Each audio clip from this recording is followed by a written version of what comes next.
people in China have looked towards the US as a highly developed country for quite a long time now. But clearly, things are shifting on the China side as well. And China's latest stated goal is to become a moderately developed country by 2035, with a per capita GDP reaching the standard of such nations. And I wanted to ask you, what are China's core advantages in achieving this goal? And what might be the most significant challenges, do you think, if China, were to reach its goal? Great question. The advantages, there's a whole list. I definitely won't be able to remember or list them all based on human limitations. But the big one, in my estimation, is its political system.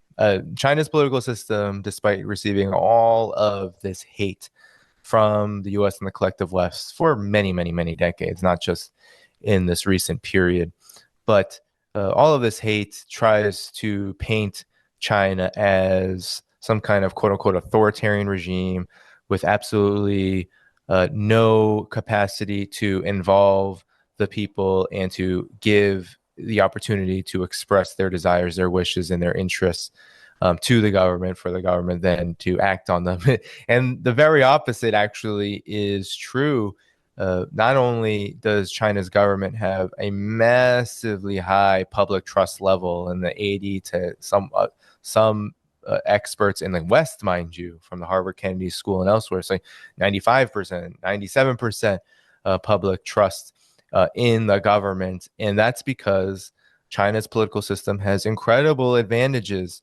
On the one hand, it does offer a level of involvement, especially at the village and township level, where people have the ability to voice their concerns, to be involved in how their day-to-day life is organized and what they need to be able to live a more prosperous and better life. This has been demonstrated in the fact that in 2020, China eliminated extreme poverty, and the poverty alleviation campaign was completely constructed around the notion that Communist Party members had to go to the poorest and most remote areas of the country and involve themselves in that village process, in that organization of people to get involved in solving their own local problems together.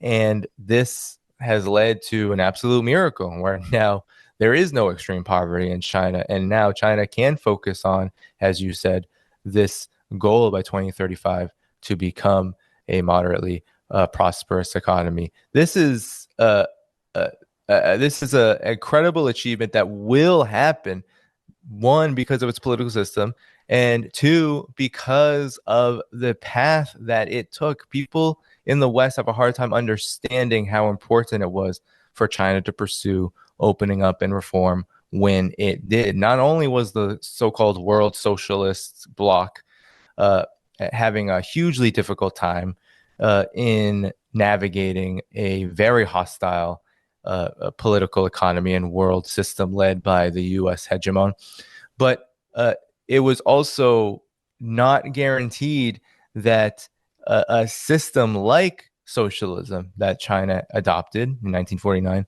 could survive without being fully integrated into the world economy. It's very difficult to survive isolated. We're seeing now in the modern sense, outside of even this question of socialism versus capitalism, we see it, like, for example, with Russia.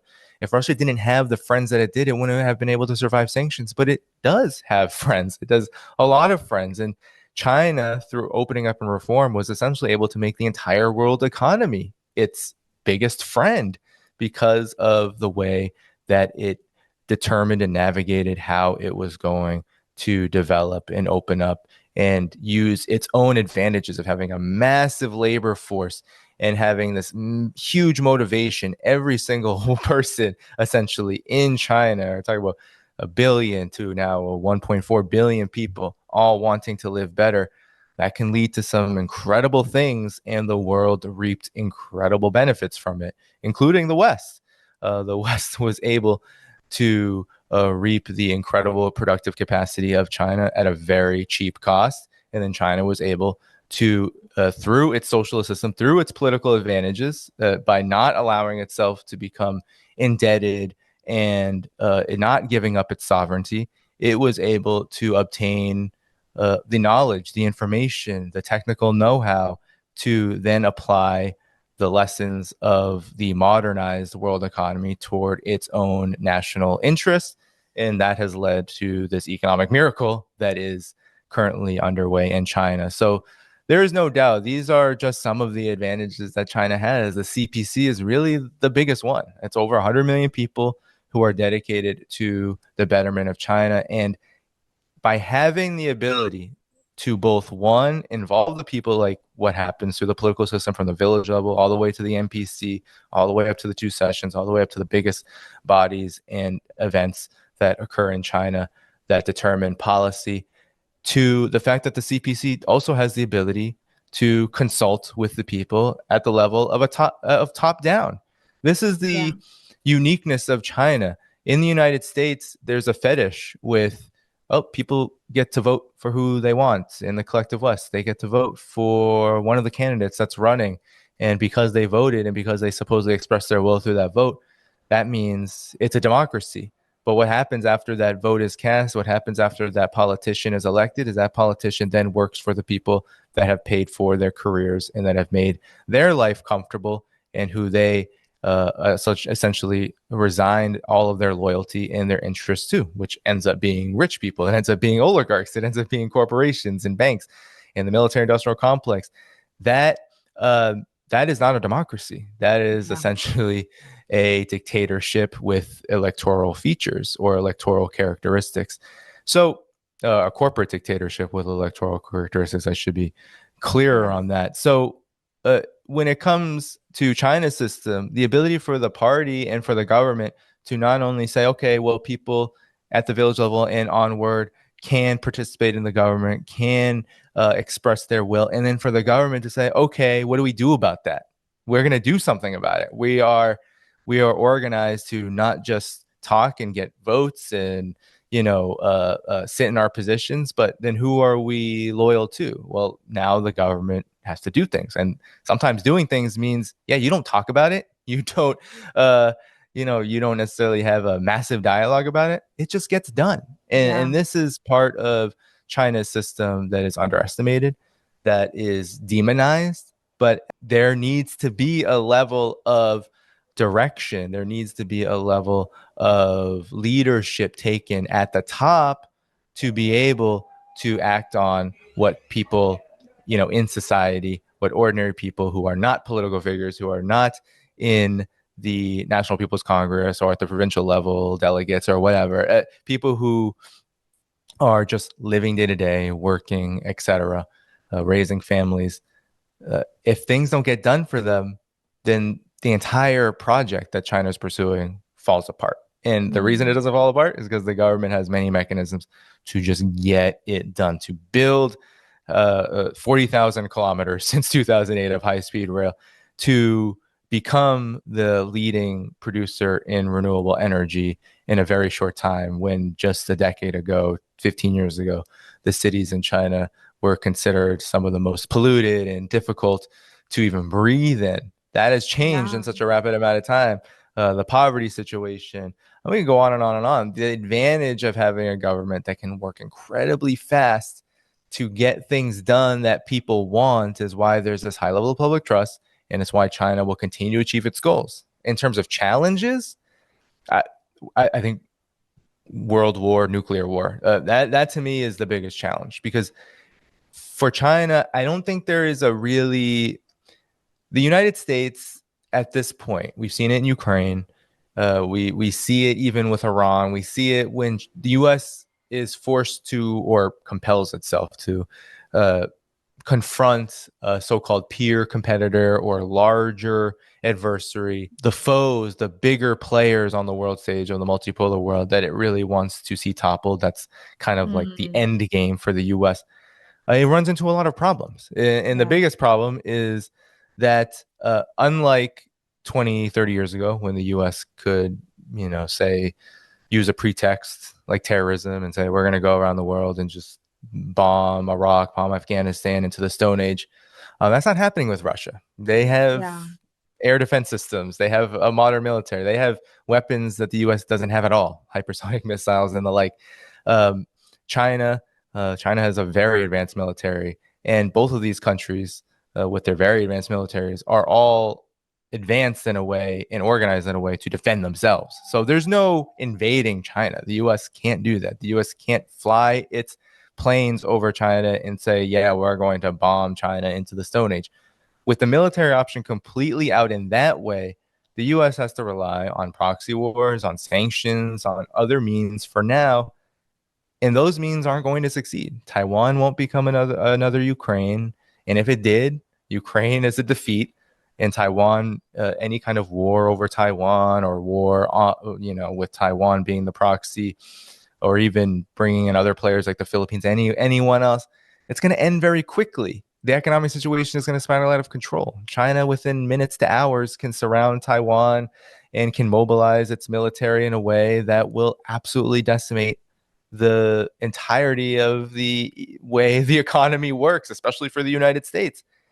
That it's almost like karma. It's a complete and utter backfire. The entire point for the U.S. in militarizing the Asia Pacific is to cut China off from the rest of the world, especially Asia. That's not happening. And the opposite is happening. And China has the ability to, if it had to exact incredible economic pain on the United States. But it won't, because it doesn't want that level of destabilization. It's a huge advantage for it to be able to act in a way that allows it to both pursue its own goals and to focus on specifically its own development, as well as the defensive capacity, the security it needs to continue onward with it. So in terms of the biggest challenges, it's when and if. I tend to think when, unfortunately, when the U.S. ruling circle realizes that the empire will now be number 2 or 3, even number 2 in economic size, number 2 in innovation, number 2 in technology. And when the world continues on this process of China being the primary economic motive force of development and production, when that process cements itself further to a point, a lot of U.S. policymakers, especially those within the hawkish military industrial complex and the military circles, are going to have to make a very difficult decision. Do they just drop their entire agenda and say, well, that's kind of it, we're done, the only thing we can do now is be a lesser competitor to a different world? Or does it go out with guns a-blazing, and that means likely the nuclear option, because there really is nothing left? To get to that point, though, needs a massive pretext, needs a massive destabilizing event or series of events that it's really difficult to imagine happening without major consequences. So this is the bind, really. This is the bind that even the challenge that China faces runs up against. And that bind is the fact that if your only weapon is to blow it all up, then you truly are in a very bad situation. And so this is where the U.S. empire is. This is the biggest challenge that China will have to face. It isn't to say that the U.S. won't continue to wreak havoc all around the world and try to choke off China by choking off and trying to destroy and manipulate and overthrow or control or find all kinds of ways to destabilize any political situation worldwide that's favorable to China, any trade arrangement. That's already happening. But look at the results. Even that visit, we were talking before we came on here about the meeting in South Korea between Trump and Xi Jinping. When Trump went to Japan and met the prime minister there, and she was just so happy to see him. She was so just thrilled, deferent, and she was just so, it was like, it was like watching someone, it was like Donald Trump was like had a cheerleader or something. It was just it was like the athlete with the cheerleader on, yeah, we love you, we love you, we love you. But even that level of subservience to the United States, which Japan has a long history of since the end of World War II, that can't stop the fact that Japan needs China economically. And with 100 U.S. bases, hell, that whole spectacle happened on a U.S. aircraft carrier with Trump. Despite all of that, Japan can't break off its ties with China. It can't. If it does, Japan's economy will be even in worse shape than it is now. So we have talks of a South Korea, Japan, China, almost like a trilateral economic relationship. That shouldn't happen if the U.S. had the ability to choke off China. And so we are in an unprecedented moment where China is moving into this position of, I won't say invincibility because there's no such thing, but it's moving into a position of incredible strength, economic strength, the ability to defend itself, a political system that works, that people like, that they trust. And all of that is giving the U.S.'s overall agenda of weakening and containing China major headaches, major problems, likely intractable and unsolvable problems, where the real risk is, well, are there people within the ruling circle, if we can call them people, are there forces within the ruling circle in the United States that are destructive enough to take it to the next level? That will be something we will have to keep an eye on as all of this develops. 大家好，我是主播周玉琴。很多的朋友告诉我们，太阳星全效克菲尔益生菌帮助了睡眠品质。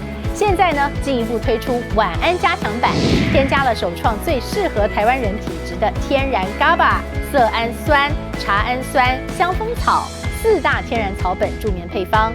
强化睡眠全期都起到放松舒眠的效果。太阳星全效克菲尔益生菌，它本身就含有台大专利授权克菲尔乳杆菌 M1 等8种专利菌，首创益生菌、益生元、后生元黄金3角配方，帮助维持消化道的机能。有季节敏感、代谢困扰、关心异常细胞风险的好朋友呢，可以选择原版的太阳星全效克菲尔益生菌。它添加有超级食物羽衣甘蓝，健康再加分。而有睡眠困扰的朋友们，赶快选择蓝色包装这一款晚安加强版，绝对是更有感。